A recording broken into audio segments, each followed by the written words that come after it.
Welcome back to another episode of True Crime and Tea, where we look at true crime cases through an academic lens. Yes, I tell the story, but we put a bit of an academic spin on it. So, I'm your host, Lily, and if you like true crime, and if you like academic chats, and if you like true crime and academic chats, then don't forget to press the subscribe button and turn on your notification bell so when there is a new video released. I release a new video every week on a Wednesday, so obviously it is Wednesday. Hello and welcome. Today we unravel somewhat of a spine chilling case, and literally as I just said that, I got a tingle down my spine. Today we'll be diving into the true crime case of Andrei Chikatilo, the Butcher of Rostov, who went on a gruesome homicidal spree, committing 56 homicides. And for the tea today, I am drinking, I forgot what the drink was. What was the drink? What drink did you order? What's this drink? Oh, so I can talk. Mango or passion fruit mango. I forgot what the drink was. Today I am drinking a mango and passion fruit iced tea. It's quite warm and I needed a cold drink, so I've got myself an iced tea. It is very nice. It's bubble tea. It's got passion fruit bubbles in it and like passion fruit bit with mango and iced tea juice. It's actually really nice. It's from a place called Momo's. Yes. So Andrei Chikatilo was born in 1936 amidst the shadows of famine and political turmoil. His early life was a cauldron of suffering and isolation, but it was these very hardships that would forge the monster that he became. With each passing year, his darkest desires grew ever stronger, and they culminated in a gruesome spree of 56 homicides. He was born in Butcher, Ukraine. I really hope I said that correctly.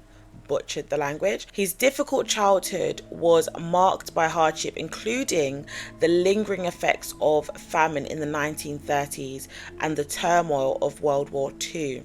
He reportedly suffered from hydrocephalus, leading to significant social challenges, including bedwetting and the inability to maintain erections, which likely contributed to his deep-seated psychological issues. These traumas, compounded by bullying and social isolation, shaped his violent tendencies, which ultimately culminated in his horrifying spree of 56 homicides. After failing his entrance exams for Moscow's State University, Chikatilo served in the military before relocating to a town near Rostov in 1960, where he pursued a career as a telephone engineer. His social struggles continued, but he eventually married a lady called Faina in 1963, and the couple had 2 children. Despite appearing to lead a normal family life, Chikatilo's sexual dysfunction and inability to form healthy relationships created inner turmoil that he would later express through increasingly violent behaviors. In 1971, he transitioned into education as a school teacher. I found that piece of information very interesting and troubling, because when he went into teaching, there were troubling reports of decent assaults that would follow in his path, eventually forcing him to shift jobs very frequently. So after he completed his national service in the military and transitioned into his role as a telephone engineer, despite his technical expertise, Chikatilo faced challenges that stemmed from his troubled childhood and difficulties in forming intimate relationships, because we know that he had difficulties maintaining an erection, and these personal hurdles translated into professional instability, particularly after a series of allegations followed him concerning inappropriate behavior with students, which emerged during his tenure as a school teacher in the 1970s. This forced him to shift between varying teaching positions, ultimately culminating in his final role at a mining school in Shakti, where he couldn't escape the shadows of his past, and he eventually ended up getting laid off from the mining school in 1981, which forced him to seek employment elsewhere, leading him into work as a clerk in a raw materials factory in Rostov. So he's gone from engineering to teaching to being a clerk, being a raw materials clerk. This new job, though, provided him the mobility he craved, but also granted him access to potential victims, which allowed his darkest impulses to eventually manifest. And the years spent in unstable employment contributed to a growing desperation as he grappled with personal demons stemming from his traumatic youth. So in his personal life, surprisingly, Andrei was able to develop a relationship for long enough to end up marrying Faina in 1963, and they had 2 children together. Despite his sexual dysfunction and apathy towards conventional intimacy, they still were able to have 2 children together. However, their marriage was marked with Chikatilo's deep-seated psychological issue, which made it challenging for him to be a traditionally engaging husband or father. Side note, if you've watched this video, psychopath versus sociopath, you probably can see which bucket he fits into. I'm not saying it's been proven or confirmed. However, there are some elements here that are kind of indicating that he's probably along the line of sociopath because of his environmental beginnings. The environment that he grew up in kind of developed this person that he's going to become, and also his emotional volatility is creating space for what we're going to see he went on to do. So if you watch this video, you'll understand the person behind this personality.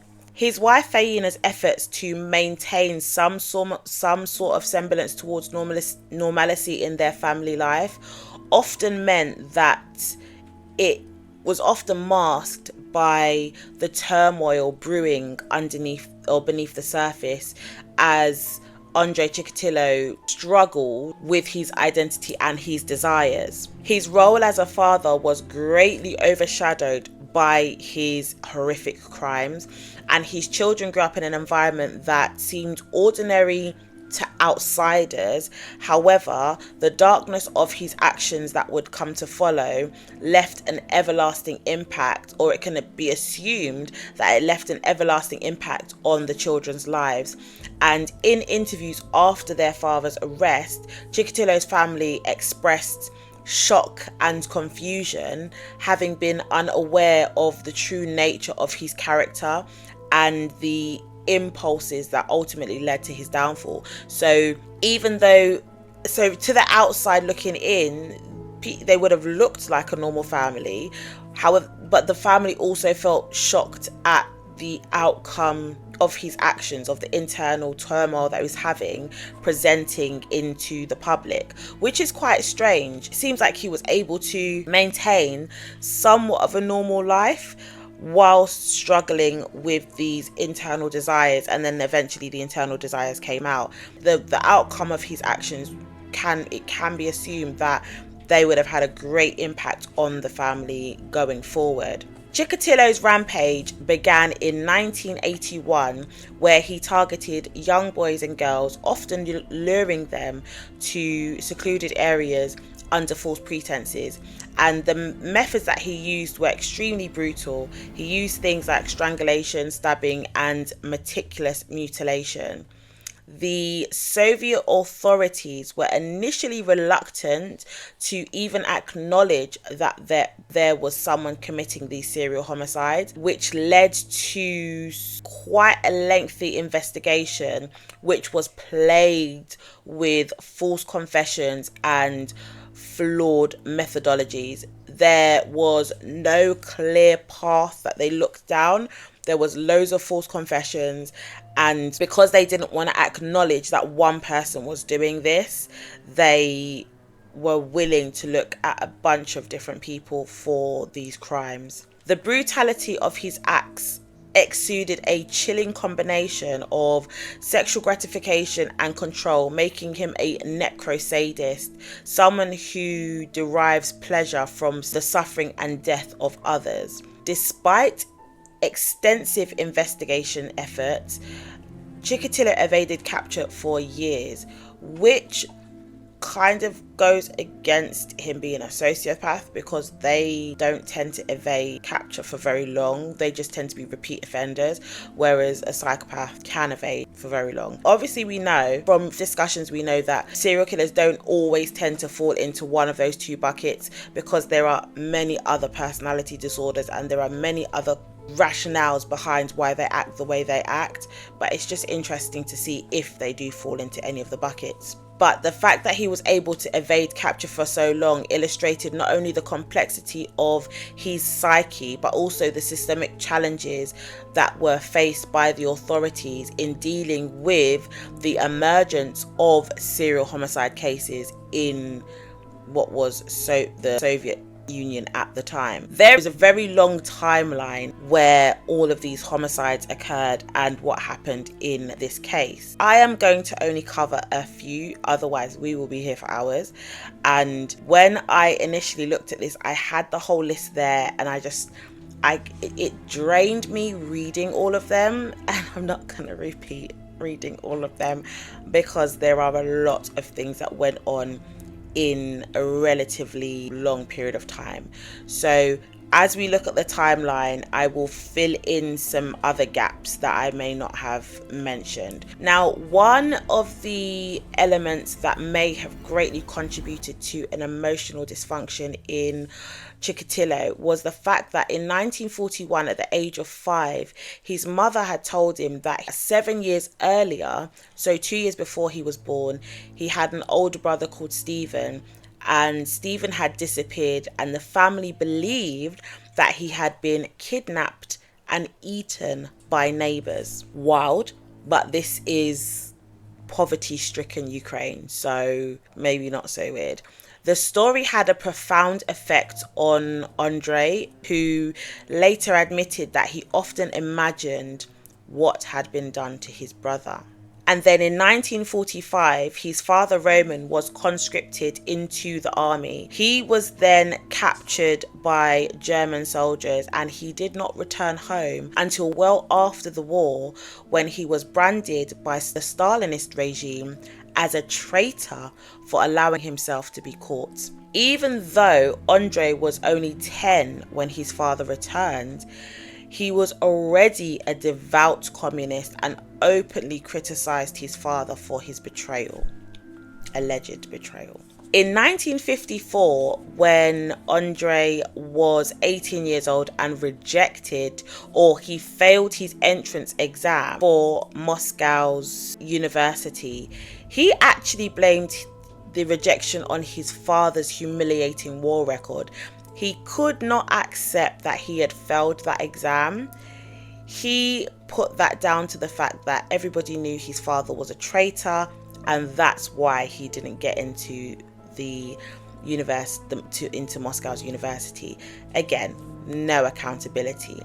Then in 1954, maybe 55, as he matured, he became more confident with women, but several early attempts at copulation failed when he was unable to achieve an erection.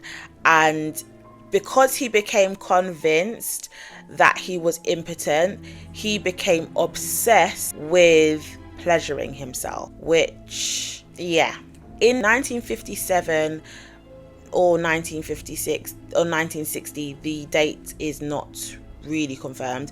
While he was on national service, he attempted to have relations with a woman who was not interested in his advances, and as the woman struggled, Chikatilo overpowered her, only to release her shortly afterwards when he realized he had ejaculated inside his pants. Inadvertently, he had discovered that fear and violence excited him more than the actual sexual act itself. Thus, the psycho is continuing to be born.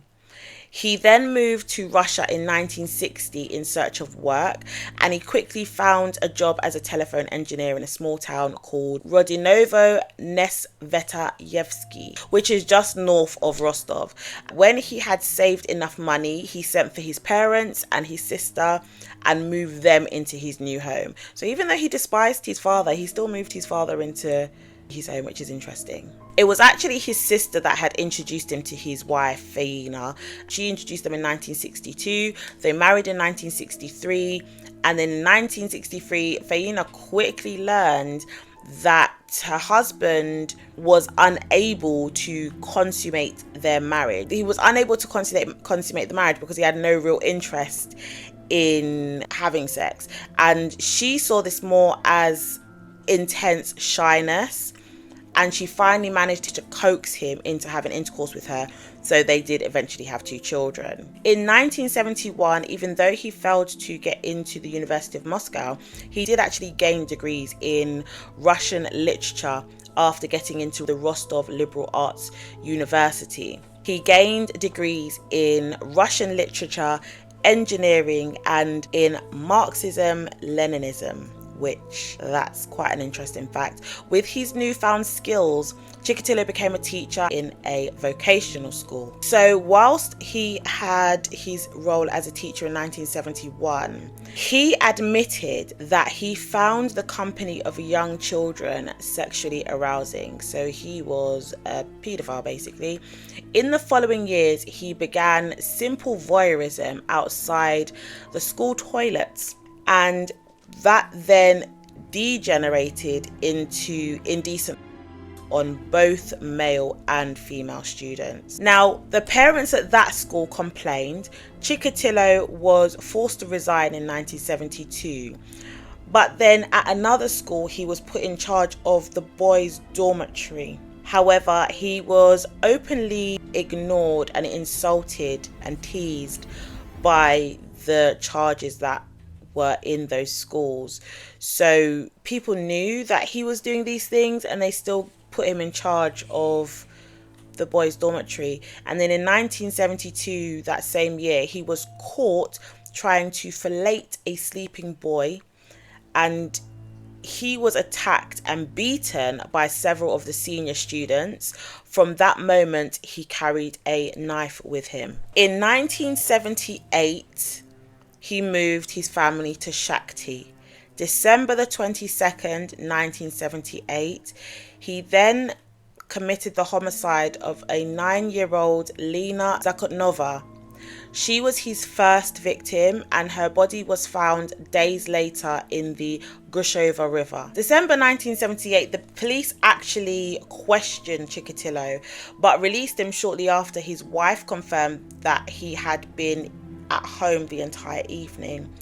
Even though the evidence against Chikatilo was strong, the police arrested another man called Alexander Kravchenko, a local man who previously served 6 years of a 10-year prison sentence for the rape and murder of a 17-year-old girl in 1970. The police managed to obtain a confession from Andrei, and after a short trial, Kravchenko was found guilty of the murder of Lena Zakotnova and sentenced to 15 years in a labor camp. Hearing the verdict, the people of Shakhty lodged an official complaint against the leniency of the sentence. A new judge appointed to investigate the complaint upheld the public appeal and passed a death sentence on Kravchenko, even though now we know it was Chikatilo. After being cleared of the murder of Lena. Andrei Chikatilo continued teaching until he was made redundant in 1981. And then in March of 1981, when he was unable to find any other teaching jobs, he found employment as a supply clerk for the Rostov Nerod, a local industrial complex. The job entailed travel to other parts of the country to locate and purchase supplies for the factory. And he found that the periods away from home gave him ample time to search for new victims, sadly. In 1981, September the 3rd, Chikatilo kills his second known victim, the 17-year-old Larissa Tachchenko, and her deceased body was found the next day. Chikatilo was elated. While his first victim had left him frustrated and confused, the second had given him more of an appetite that he found hard to satisfy. While on another business trip on June the 12th, 1982, he unalived 13-year-old Lubya Biryuk after following her from a bus stop. Because of the warm summer conditions, her deceased body was almost a skeleton when it was found just 2 weeks later. Between June and December of 1982, he committed another 6 homicides, and he quickly learned how to choose his victims carefully. His travels took him to many railway and busway stations where he would coerce young vagrants, both male and female, to go with him, and it was mostly with the promise of food or something similar that would lure them out of their comfort zone into the isolated area of the forest that bordered most of the Russia towns. And on some occasions, the victims even offered sexual favors in advance of whatever reward he was offering. Either way, those that came into contact with him were doomed. There was no out for them. He set out to unalive them. And an advantage of preying on vagrants or transients in Russia was that nobody reported them missing. They were unknown to the authorities because they just didn't exist to anybody. They only became known once their bodies were found, and that's because family, friends had written them off as non-existent, unfortunately, and those were the best type of victim for Chikatilo to lure into his depravity. Then in 1983, he continues on his homicidal spree, unaliving a bunch of other victims. And by the end of 1983, the total number of victims had risen to 17, of which only 6 had been found. The central Moscow militia were concerned by the number of dead children that were being reported by the local police, and that was sent to Major Mikhail Festisov and his team to Rostov. They were so concerned about the number of children that had been reported missing that they sent Major Mikhail Festisov and his team to Rostov to take over the investigation. And then soon after his arrival, Mikhail reviewed the situation and sent a scathing report to the superiors in Moscow, criticizing the ineptitude of the local police, suggesting that all 6 of the homicides were committed by one person. He was convinced that this was the act of one single sex-crazed killer, and he was able to see that from the jump, even though the team in Rostov were just not acknowledging this. Moscow headquarters reluctantly accepted his findings, but they fell short of calling the perpetrator a serial killer. They accepted that yes, maybe this is the act of one person, but they weren't quite there to be able to call this person a serial killer, as that was seen to be a purely Western phenomenon. It only happened in America and the UK, and it wasn't possible that Russia could fall under this same culture of serial killing. In 1984, as most of the bodies had been recovered from woodlands, the case was known unofficially as the Lesopolosa, or forest strip killings. And that same year, samples of semen were taken from the victims, and they indicated that the killer had a type AB blood, and if any of the suspects matched, they were detained for further questioning, and those that didn't have that AB blood type, they were released. However, in the absence of computers, the details of the suspects interviewed were handwritten on index cards and kept in boxes. One of the cards recorded that Andrei Romanovich Chikatilo had been interviewed but released when his blood type failed to match the blood type provided, which is crazy to think that they were just simply, I know that's how it was done back in the day. It was a lot of blood typing and fingerprinting because they didn't have the access to forensics like we do today.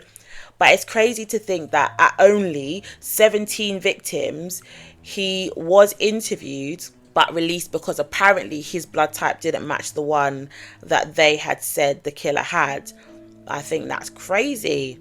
So in 1984, the homicides were accelerating at somewhat of an alarming rate.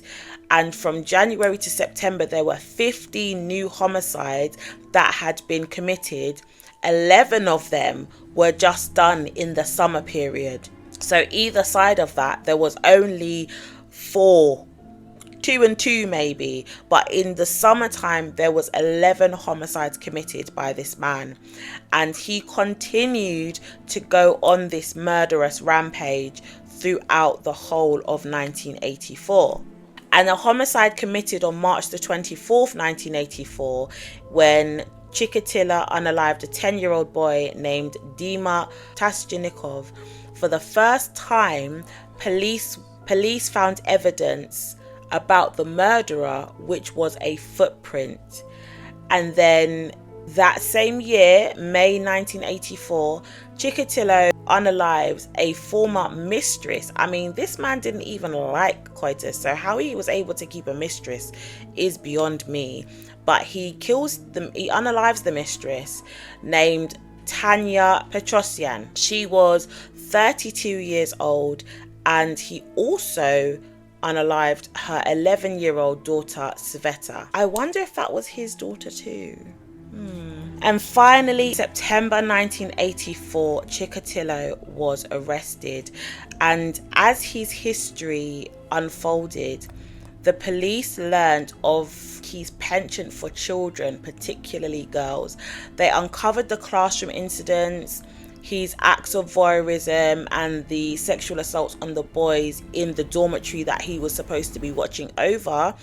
And several people who lived in the vicinity of his secret shack reported that he used to entertain women of the night, and they spoke of his habits of stalking the corridors, trains. The evidence that they had collected seemed to indicate that he could be the killer that they were looking for, till that blood sample was taken from him and analysed, till it was compared to the blood type, which he was found to have type A blood. Had they had taken a sample of his sperm, his hair, or his saliva, they would have found that his blood type was actually type AB, as the B antigens are not present in the blood in sufficient enough quantities to provide a positive match, which I didn't realize that. I thought like when they drew your blood, it was just, oh yeah, you're O negative or you're B positive or whatever. I didn't realize that it was more evident in other samples. And the only real evidence that they had left were the contents of a briefcase, and the police report the activities at the train stations. Incredibly, the knife and other items were lost when a police lieutenant mistakenly returned them to the Chikatilo's home. How convenient. Probably the wife got rid of it because she knew what her husband was doing. So, having insufficient evidence to charge him with the homicides, he was later charged with stealing offences and sentenced to 1 year imprisonment, and he was expelled from the Communist Party. And then in 1984, on December the 12th of 1984, after just serving 3 months of his 1 year sentence, he was then released back into the public. And I think by this point we were only on, what was he on, 17 plus 50 is 33 murders, homicides. Wild. After celebrating the new year with his family, Andrei sought a new job, and as soon as he was employed for a locomotive factory nearby, as before, this job also entailed lots and lots of travel, which is what he liked. In 1985, Isa Kostoyev, the director of Moscow's Department for Violent Crimes, unofficially called the Killer Department, takes the case over and reorganizes his investigations into 3 teams. His investigators into 3 teams. One group concentrated on Shakhty, another on Rostov, and the third on Novoshakhtysk. His strategy was simple: investigate each homicide systematically and focus on the areas surrounding each one. So he's given them specific areas to focus on, and maybe then he's going to bring them all together to see what the comparisons are and what the similarities are there. In December of 1985, Burakov and Kostoyev had organized for all trains in the 3 districts to be patrolled by plain-clothed militia and drosniki, as the volunteer militia were called.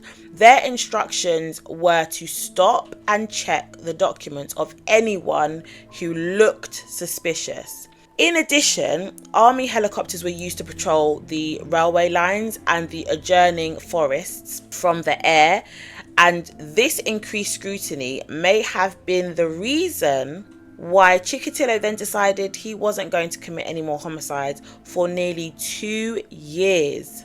So again, he was able to act with some restraint, a bit like BTK, Dennis Rader. I don't want to get caught. I'm going to go on a break for 2 years, he decided. Whatever the reason, the investigators were later embarrassed to learn that Chikatilo himself, in his capacity as a freelance employer of the Department of Internal Affairs, had been assisting the militia to patrol the trains. He was one of the people that were helping the Department of Internal Affairs look for suspicious people who could be the killer. He had knowledge of the investigation that was centered around the 3 areas, so he resumed his homicide in areas that were far removed from the areas that they were already aware of, because they had employed him as part of their team. Now, in 1986, we know that after he found out about these patrols, he then decided he wanted to go on a homicide break. So in 1986, he didn't actually commit any homicides. He spent most of 1986 traveling around the country on buying trips for his employer, and he celebrated his 50th birthday on October the 16th. Then in 1987, on May the 16th, he revamps and reintroduces himself to the homicide world, and he unalives a 13-year-old boy named Oleg Makarenkov, which is where he restarts his homicidal spree. And he continued on this same path. In March of 1989, he unalives a 16-year-old girl called Tatiana. And this homicide occurred in his daughter's apartment in Shakhty. It had been empty since his daughter had divorced her husband and moved back in with her parents. And after Chikatilo lured this 16-year-old inside, he had given her vodka and seduced her, and then he unalives her and violates her body. He then realizes that he couldn't leave the body in the apartment, so he takes a kitchen knife and decapitates her, saws off her legs before wrapping her in rags and articles of clothing. He then tied the bundles to a sled belonging to a neighbor and dragged it through the streets of the surrounding area where he dumped her remains. August the 19th, 1989, Chikatilo kills a 19-year-old girl named Jelena Varga. He killed her while he was on his way to his father's birthday party. Seeing the 19-year-old at a bus stop, he offered to walk her home, but instead he lured her into the woods and unalived her. When the police in 1989 recovered many of the bodies, they found that many of the females were missing their uterus and nipple, and the males had genitals and occasionally their tongues sliced or bitten off. In 1990, in his last year of freedom, Chikatilo continued to unalive 8 more victims. On October the 17th, 1990, Chikatilo unalives a 17-year-old boy named Vadim Gromov, and his body was found on November the 3rd near Rostov's Lesgos railway station. It was a location that had been under heavy scrutiny for months. Ironically though, on the day that it wasn't patrolled, owing to a manpower shortage, was the day that Chikatilo decided to take the life of this young man. Then finally, November the 6th, 1990, Chikatilo unalives a 22-year-old woman named Svetlana Korostik. She went with him to the woods near the Lestos station and was beaten, stabbed and mutilated. As he returned to the station, he saw 4 women and a man standing on the platform. The man was Sergeant Igor Rybakov, a policeman who was attached to the Forest Belt Task Force, and this sergeant noticed Chikatilo walking beside the platform, wiping sweat from his face. On November the 20th, 1990, while Chikatilo was at work, he was feeling pain from a bandaged finger that had been bitten off by one of his victims, and it was aching really badly, so he left work to go to a nearby clinic for x-rays. After receiving the treatment on his finger, which was broken, he went home. Shortly after arriving home, he went out to buy beer, and then on the way to get this beer, he attempted to talk to a young boy but was scared off when a woman approached. He engaged in a conversation with another young boy until the boy was called away by his mother.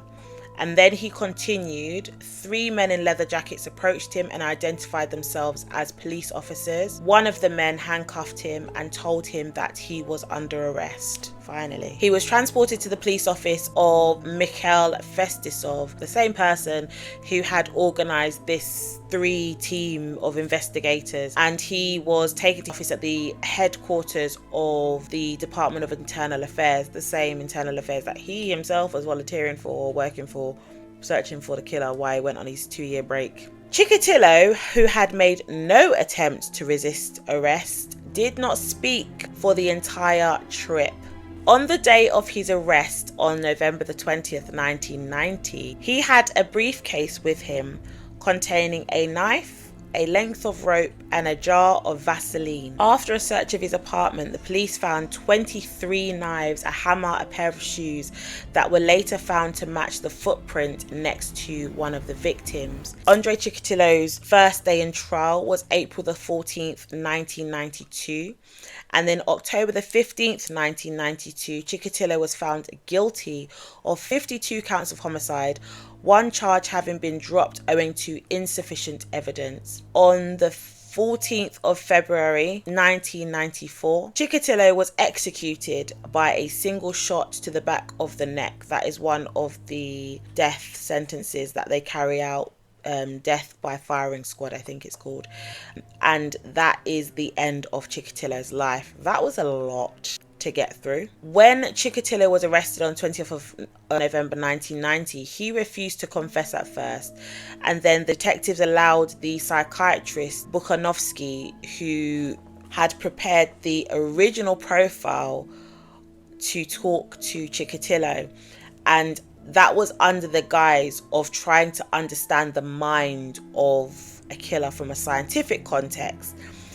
Chikatilo, clearly flattered by the approach that was taken, opened up to the psychiatrist because he, again, feelings of grandeur. It's at this point I have no clue what happened. I apologize for the video quality, but my camera switched off and I had to switch onto my backup camera. I do apologize. Providing extensive details on all of these homicides.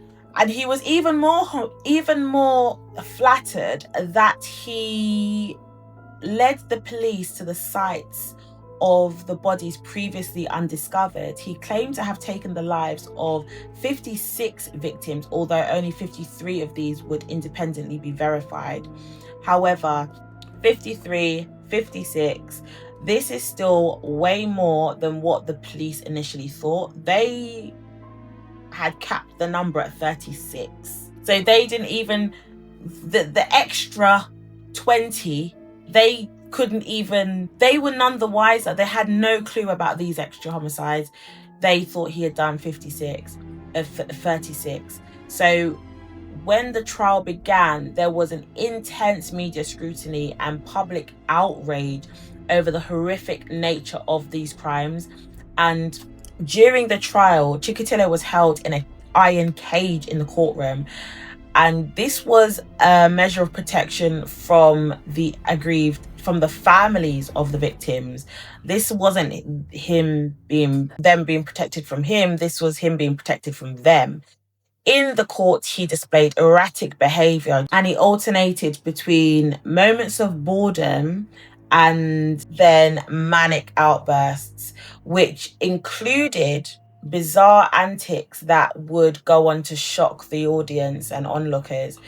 The judge did appear biased, frequently overruling his defense, and this suggested that Chikatilo's guilt was guaranteed because of the extent of his crimes. It's almost like the judge couldn't bear to listen to what the defense had to say, and it was just a guaranteed he's going to be found guilty. However, despite the lack of impartiality, the trial continued to look at the chilling details of his confessed homicides, and this is what established Chikatilo as one of the most notorious serial killers in history. He was very, very busy for a hell of a lot of years. And there was indications that he was going down this path because of the way he had acted to the students in the school. And even out of all of this and his confessions, he appealed. And his appeal argued that the psychiatric evaluation that had declared him fit to stand trial was prejudice. I don't know how he could come to that conclusion, but inevitably that appeal was unsuccessful. This case remains what is a reminder of the depths of human depravity. I mean, we have so much in this case. We've obviously got the homicides, we've got the essay, we've got cannibalism, we've got mutilation. Like, he's just sick. So if we try and look at this through an academic lens, one of the lenses that we can look at is the cognitive behavioral theory, and the theory that Chikatilo developed distorted associations between arousal and violence. His first interaction, or so-called successful interaction, sexual interaction, was in a violent situation.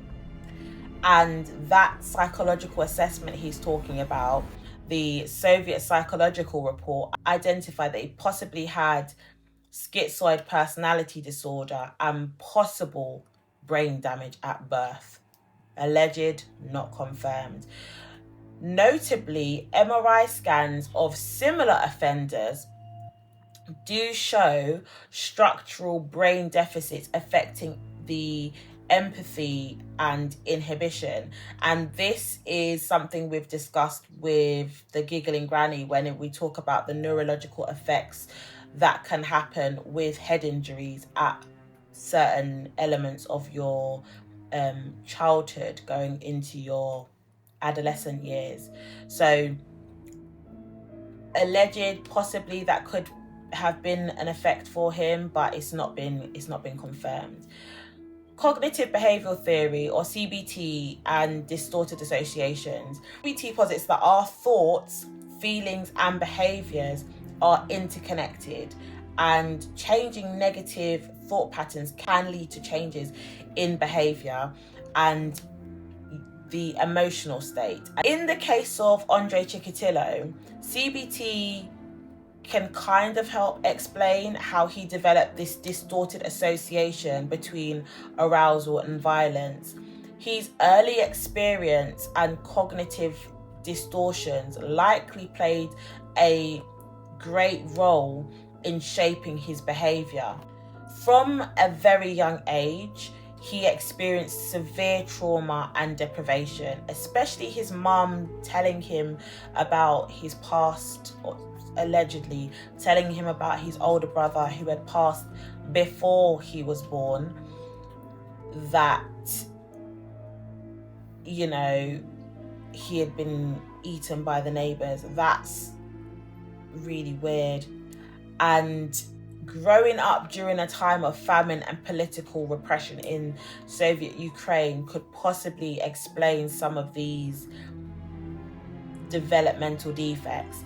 These early experiences have contributed, or may have contributed, to the development of maladaptive thought patterns and associations.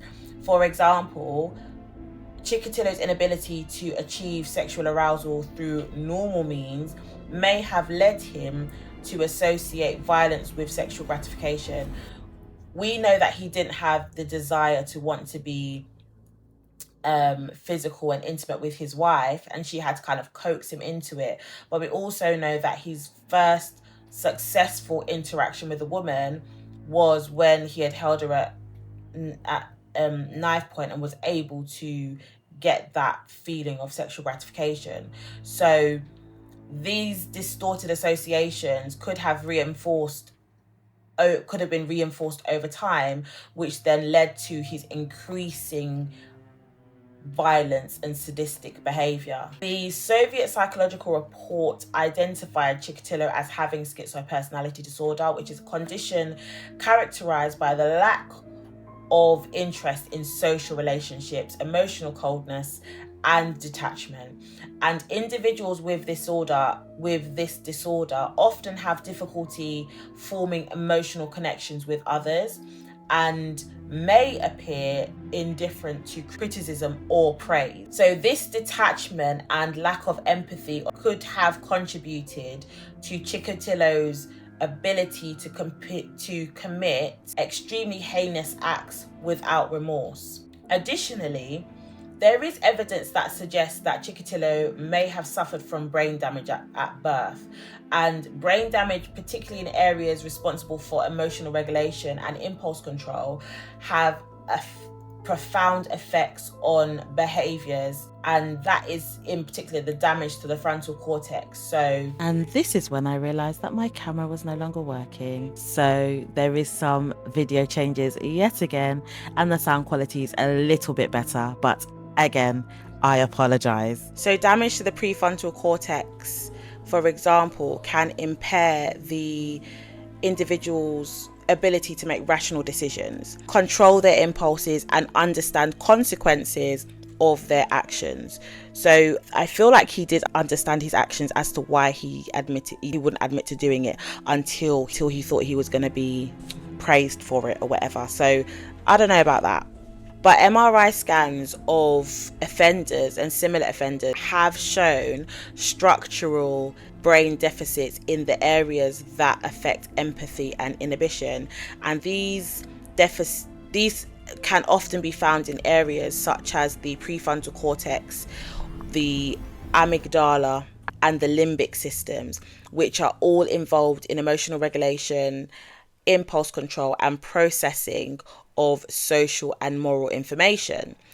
Individuals with these deficits have difficulty understanding and responding to the emotions of others, which can lead to a lack of empathy and increased likelihood of engaging in violent behavior. Now, in Chikatilo's case, these structural brain deficits combined with the schizoid personality disorder and early traumatic experiences created a storm that would affect the development of his violent tendencies, and his inability to form normal emotional connections, coupled with the distorted cognitive associations and impaired brain function, likely contributed to his progression from deviant thoughts to brutal actions, because initially he was just watching, or he was thinking about what he wanted to do, but eventually he ended up acting on those terrible thoughts. So understanding the interplay between cognitive distortions and personality disorders and brain abnormalities can provide valuable insights into the development of violent behavior in individuals like Chikatilo. Now, does that mean we can find a cure for them? No, but it means that when these people are brought up in courts and on cases, there is an understanding behind why they do what they do. Is it going to change the outcome? Don't know. Is it going to change the way that the justice system punishes these types of individuals? Maybe, but it highlights the importance of early intervention and possibly treatment for individuals with similar risk factors, so before they even get to these final stages, as well as the need for more comprehensive approaches that address both psychological and neurological aspects of behavior. Chikatilo's actions and his crimes reflect how early trauma can ignite latent neurological condition, creating a perfect storm for homicidal madness. And in this case, nature laid the groundwork, but nurture possibly also added the gasoline to this fire. His case serves as a grim reminder of the potential consequences of systematic failures in addressing mental health and criminal behavior. That first imprisonment should have probably been a red light for treatment and intervention, but we know the time that this happened, that's not really what the focus was. But the question that we can ask is, what can be done to prevent such atrocities in the future? As always, thank you for joining me on today's exploration of Andrei Chikatilo. This case was a lot to unpack. His mind was just depraved. But if you do like true crime cases like this, you like true crime and a bit of academic tea, and you would like to see more of this, don't forget to hit that subscribe button, like and follow, and turn on your notification bell so that you know when I have released a new video. I release videos every Wednesday, so if you don't see me before, I will see you next week Wednesday. Bye.